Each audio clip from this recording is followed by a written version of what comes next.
to deal with you, my old teacher. 9 absolutely terrifying 80s cartoon villains, backstories explored in detail. Growing up in the 80s and the 90s was pure bliss. Do you remember the days when you'd sit in front of the TV on a Saturday morning, charged with a sugary bowl of your favorite cereal?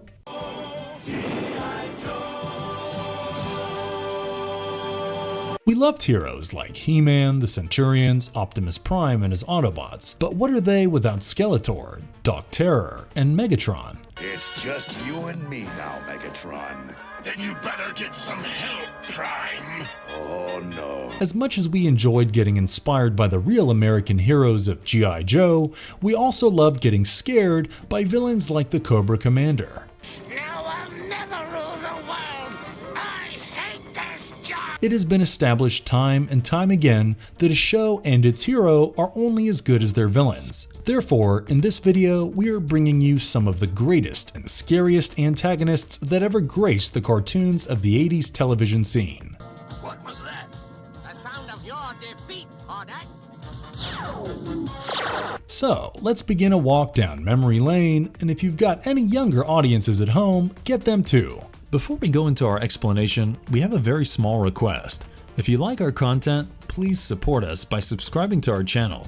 This is a small click for you, but for us, it means a lot. Thank you. Let's begin.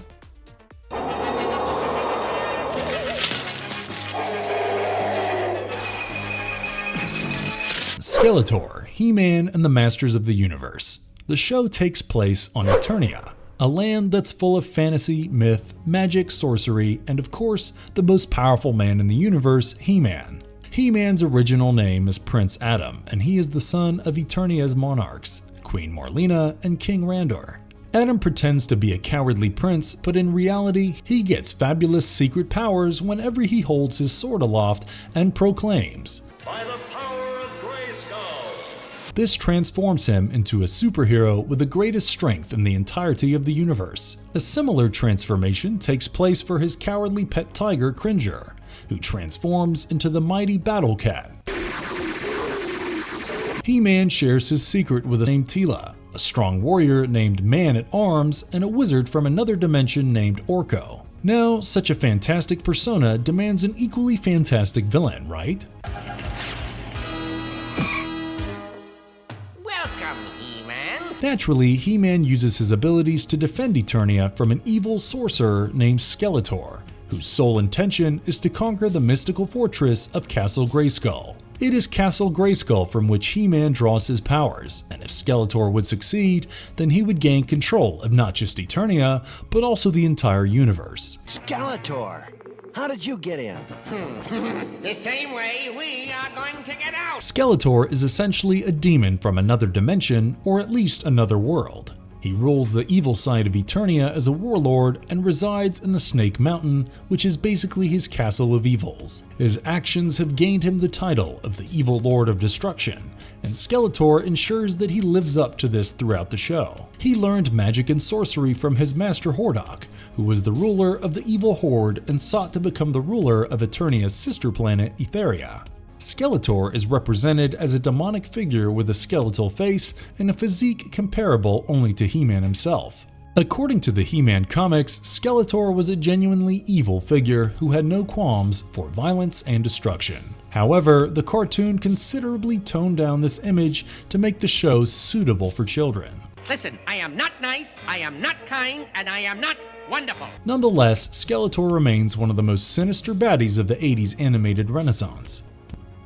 Know me as Venger. Oh no! WENGER, Dungeons & Dragons. A group of 6 friends visits an amusement park to take a roller coaster ride named Dungeons & Dragons. However, things take a magical turn when they are transported to the realm of Dungeons & Dragons itself. Upon their arrival, they come across a dungeon master who bestows each child with an item with mystic power.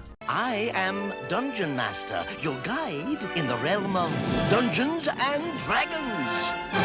The crux of the show is that the kids try to find a way back home, but their young and benevolent heart compels them to make detours in order to help those in need. Often they find that their fate is intertwined with the fates of those around them. In their adventures, they come across several monsters and obstacles, but their greatest enemy remains the evil sorcerer named WENGER, who is also Dungeon Master's son. Known as WENGER. WENGER's primary goal is to rule the magical realm, and he has a firm belief that the metaphysical articles of the children will help him attain his goal. However, WENGER has another enemy in the form of a 5-headed dragon. There is no escape from the realm of Dungeons and Dragons. This expert wizard and sorcerer knows a plethora of evocation and necromantic spells and terrorizes the people of D&D, forcing the Dungeon Master and the children to continuously fight him. Interestingly, he was voiced by Peter Cullen, who would later go on to star as Optimus Prime in the Transformers anthology. WENGER is an age-old entity and has lived for more than 1,000 years, and this time he has slain an innumerable number of heroes. However, what really makes him evil is that he's after the lives of a group of children aged between 8 and 15. His single horn, devilish wings, and pale white skin under a blood red and dry blue robe give him a uniquely grotesque appearance. Furthermore, his aesthetic is only complemented by his evil and authoritarian nature. Your master speaks. I have a task for you now. If he assigns a task to someone, he expects it to be completed at all costs, lest they wish to face the drastic consequences that would follow. But the bad old WENGER was not always this embodiment of monstrosity, and he was once a heroic young man who was converted into a half-fiend by an evil entity called the Nameless One. Transform this decayed form to Mum-Ra, Thundercats. The show revolves around the adventures of a group of feline humanoid aliens called the Thunderians, who hail from a planet called Thundera. Their planet is on the verge of dying, and the powerful Thundercats are presumably its only hope at survival. However, their fleet is attacked by their arch-enemies, the mutants of Plundar. The mutants destroy the starships but pardon the flagships in the hopes of getting hold of a mystical rapier called the Sword of Omens. Because of the attack, the Thundercats were forced to land on Third Earth, a friendly planet. However, the mutants of Plundar followed the cats there and a battle ensued. The fierce war didn't go unnoticed, and the demonic and mummified sorcerer named Mum-Ra took stock of the situation. And without Mum-Ra, you perish. Mum-Ra wishes to take control of Third Earth, and he recruits the mutants of Plundar in his conquest. In the Black Pyramids of the Third Earth, there lived the ancient spirits of evil whose powers were unlimited, but their sphere of influence was limited to the pyramids. When a sorcerer and demon priest named Mum-Ra decided to cheat death, he turned to these godlike spirits for help. They offered him immortality in exchange for eternal servitude. With his help, the spirits could increase their sphere of influence into the physical world. When not attacking the Thundercats, Mum-Ra stays in his Black Pyramid as a withered corpse, but he can transform into various entities by reciting the following.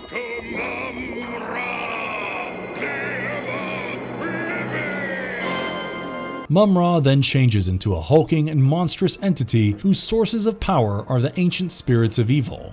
Furthermore, he can morph into a fiercer being by transforming into Mum-Ra the All-Powerful.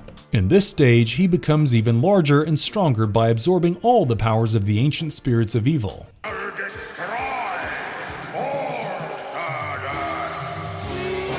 When he transforms into Mum-Ra the Dream Master, he could enter the dreams of the Thundercats and control their minds. Does anyone smell a bit of Freddy Krueger here? I must fight this demon alone. He is essentially immortal, and whenever he gets killed or defeated, he comes back to his sarcophagus for rejuvenation. His only notable weakness is being far away from his sarcophagus for an extended period of time. Despite his purely evil nature, he displays a softer side towards his bulldog named Mamut. The way you want it, then that's the way you get it. Nice try, Boneface. HORDAK-SHE-RA, Princess of Power. As the name suggests, the show deals with the adventures of She-Ra, the Princess of Power, and her struggles against an evil sorcerer named HORDAK. She-Ra and Catra were two orphans who were raised to join the evil army of HORDAK, who was an authoritarian despot and wished to one day rule the planet of Etheria. By a happy mistake, Adora once got lost in the woods and came across a magical sword that gave her immense powers and transformed her into the epic Princess of Power, or She-Ra. After this, she went through a cataclysmic change and started to realize that HORDAK and his army were in fact evil and had been inflicting pain and suffering on the denizens of Etheria. Adora decided to rebuild the Princess Alliance to fight against HORDAK and his horde.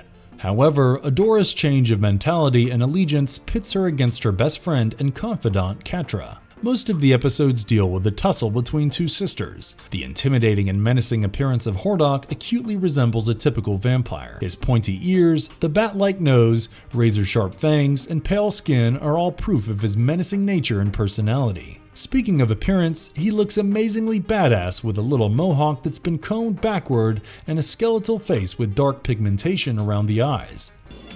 I'm proud of you too, Adora. Thank you, Mighty One. As far as his personality is concerned, he's a fairly complex being, awarding those who follow his bidding while brutally punishing those who fail to do so. When Adora defected him, he was not concerned about her personally, but was worried about the abundance of secrets that she held with herself. As the leader of Etheria's horde, he was a man of ambitions who would go to any extent to get what he needed. However, his ultimate goal was to stand alongside his master Horde Prime, whose army would venture into the depths of space to dominate worlds. In fact, HORDAK was made as a clone of Horde Prime, and he wasn't even given a name, so poor HORDAK resorted to naming himself. Come on, Chrome Dome, hit me with your best shot. You bet I will. Shredder, Teenage Mutant Ninja Turtles. Hamato Yoshi was an honorable ninja who was banished from his clan on fake sedition charges. He was deceived by his colleague and rival Orochi Saki, who orchestrated an act to make it look like Hamato intended to assassinate the sensei.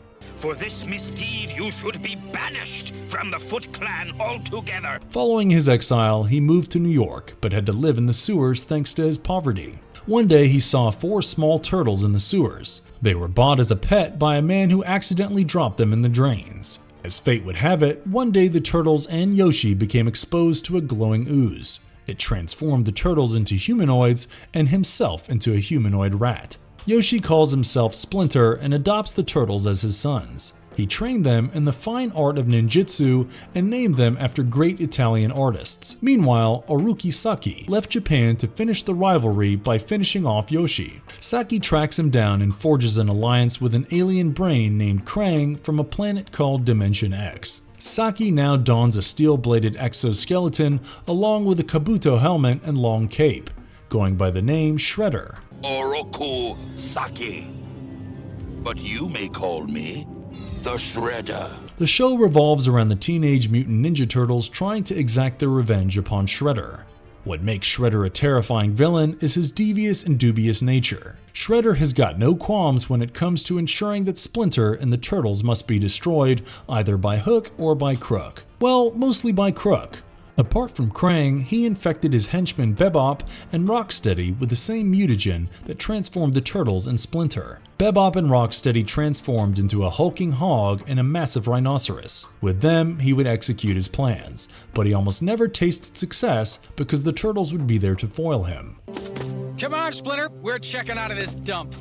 Come on, you fools! However, Shredder was a very competent and intelligent adversary with an IQ of over 300. He used his smartness to plan his attacks, but his innately stupid henchmen Bebop and Rocksteady would become the reason behind Shredder's eternal failures. In spite of the failures, he was headstrong with unyielding perseverance. Furthermore, he had a particular proclivity towards technology. He designed a metallic suit for his apparent master Krang and had knowledge about alien transportation devices. Shredder, come quickly! As a man of science, he also created a mutagen to infect the Turtles and his henchmen. But above all, Shredder was a master martial artist, only comparable to Splinter himself. Silence! No! No one laughs at me! Cobra Commander, G.I. Joe. Nothing symbolizes the American Armed Forces better than the hit cartoon series of the 80s G.I. Joe. Initially started as a toy line by Hasbro, depicting some of America's finest military men, it quickly transpired into a classic Western cartoon which ran from 1983 to 1985. Wherever there's trouble, G.I. Joe is there. G.I. Joe.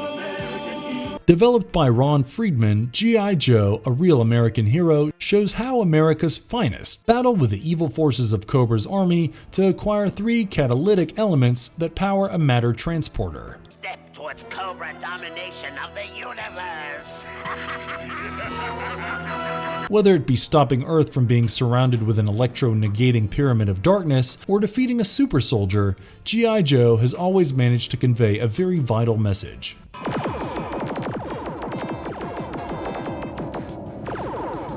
While there have been many formidable foes who have tested the mettle of G.I. Joe, one that stands out among all is none other than Cobra Commander.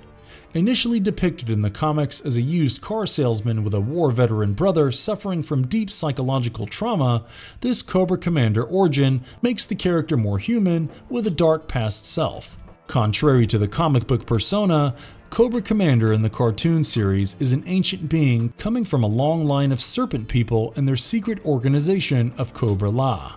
While Homo sapiens ruled the Earth predominantly, this secret society of serpents stayed underneath and devised a plan to destroy Earth. Danger, because nobody knows where it is. Now get out of my sight! Cobra Commander was sent to oversee this stratagem and win the planet for Cobra-La. More recent portrayals of the hooded figure have depicted him as a symbol rather than one man ruling the Cobra army. This portrayal shows that the mantle of Cobra Commander has been taken up by some of the most feared men of history, dating back to Dante Alighieri's time in 1265 AD. Regardless of the origin story, Cobra Commander remains an icon and formidable foe introduced by the American comics and pop culture. The menace of Moonstar, Silverhawks. When intergalactic prisoner and alien mobster Moonstar breaks out of his prison, a bionic cop named Stargazer recruits a group of young heroes called the Silverhawks to stop him. Silverhawks are partly metal, partly real beings led by the eccentric Quicksilver, who fight Moonstar and his henchmen. The show was developed by Rankin and Bass in 1986 and was purchased by Warner Bros. in 1989. Interestingly, the show bore uncanny resemblances with Thundercats, and just like Thundercats, it had its own comic series that was published by Star Comics. However, Silverhawks was unique as a space-bound cop show that attracted fairly decent reviews and fan following, but was cancelled after 65 episodes. Moonstar was the head of the Limbo Mob and gained his powers through a star called the Moonstar of Limbo, and functioned from a planet called Brimstar. Originally, he looked like a muscular feline humanoid with a dense red mane around his neck and an eye patch on his left eye. However, he would transform into a strong entity and don heavy armor plating around his body whenever he recited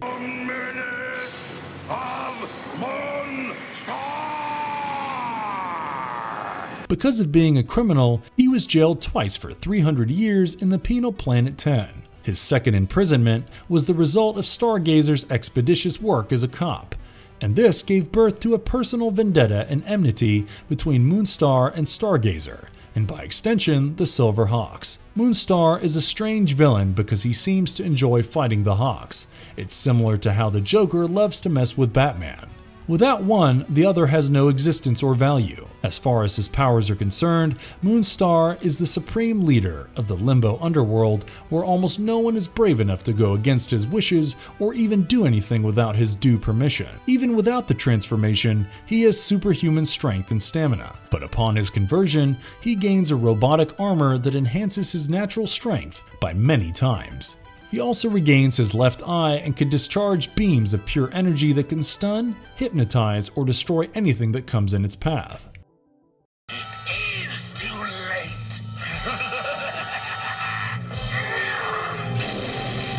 Megatron, Transformers. The war of the denizens of a metallic planet named Cybertron continued on Earth when Optimus Prime's Autobots and Megatron's Decepticons crash-landed here 4 million years ago. Once they awoke from their slumber in 1984, the Decepticons started to pillage Earth's energy sources. On the other hand, the Autobots attempted to protect Earth. On his homeworld Cybertron, Megatron used to be a skilled, fierce, and deadly gladiator. Oh, I want to know what they're after. Prepare the tractor beam! Due to his extreme skills in combat and surprisingly high levels of intelligence, no Decepticon dares to question his decisions. Small Autobots are nothing more than ragdolls to his strength, and he could also lift objects far heavier than himself. Megatron is not someone with mighty brawn and minuscule brain. He has the best of both worlds, and to complement these, he's a skilled fighter whose expertise is hardly matched by anyone.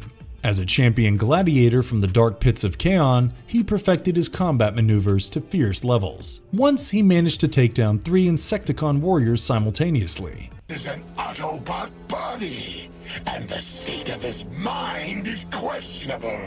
In the show, Megatron's skills really come to the fore when Optimus Prime loses his memory at the beginning of Season 2, and Megatron easily manhandles the Autobots as if they were toys for him. One may think that such a huge Decepticon will obviously suffer from being slow, but he's surprisingly fast and agile for his humongous proportions. When Megatron and Optimus enter the battlefield, no Decepticon or Autobot would dare be in the vicinity because these aeons-old rivals have honed their skills to such levels that wherever the two of them meet, destruction follows. Prime, this is your finish! Although he's ferocious and fearless as a fighter, he's also a skilled and cunning tactician who uses his environment and circumstances to his advantage. Furthermore, he's the perfect example of a demagogue who is adept and persuasive in his speeches and oration. Getting himself ardent followers like Dreadwing, Skyquake, and Soundwave seem to be a cakewalk for this evil Decepticon. I shouldn't have done it! Please don't shoot! As far as his body is concerned, his right arm boasts a fusion cannon under which lies a sharp and long sword. We'll see about that, Prime.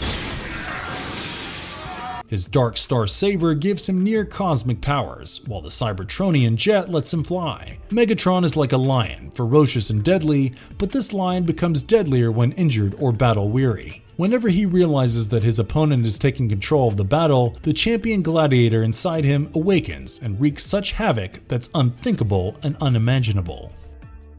Earth will pay dearly for this treachery. There will be no mercy. Doc Terror, Centurions. The show was set in a slightly futuristic Earth of the 21st century with a crazy cyborg scientist named Doc Terror wishing to enslave humans and turn them into robotic slaves. To achieve this objective, he takes help from his cyborg friend Hacker and an army of cyborgs. I don't have the power to save you. Submit it to me or suffer the consequences. The Centurions introduced several types of cyborgs like the Doom Drones Traumatizers, who were walking robots with laser blasters instead of arms, and the Doom Drone Strafers, who are flying robots with lasers and missiles. Good boy. Had enough? With these minions, Doc Terror would hatch many plans and conspiracies to become the master of Earth, but his plans would get foiled by the heroic Centurions, who were men with specially curated exoskeletons that allowed them to merge with heavy weaponry, arsenal, and assault systems. Doc Terror was once a member of a science council, but was expelled from it because he intended to convert all humans into machines. But Terror didn't give up. He resorted to working alone, and his first successful experiment was Hacker. However, he almost lost his life in a fatal accident, and Hacker saved him by turning Doc Terror into a cyborg. And if you liked our content, don't forget to leave a like and subscribe to us if you haven't already. Have a good one and be safe. Thanks everyone. We'll just hold your friends till you get back, Skeletor. I'll deal with you later, Man-at-Arms.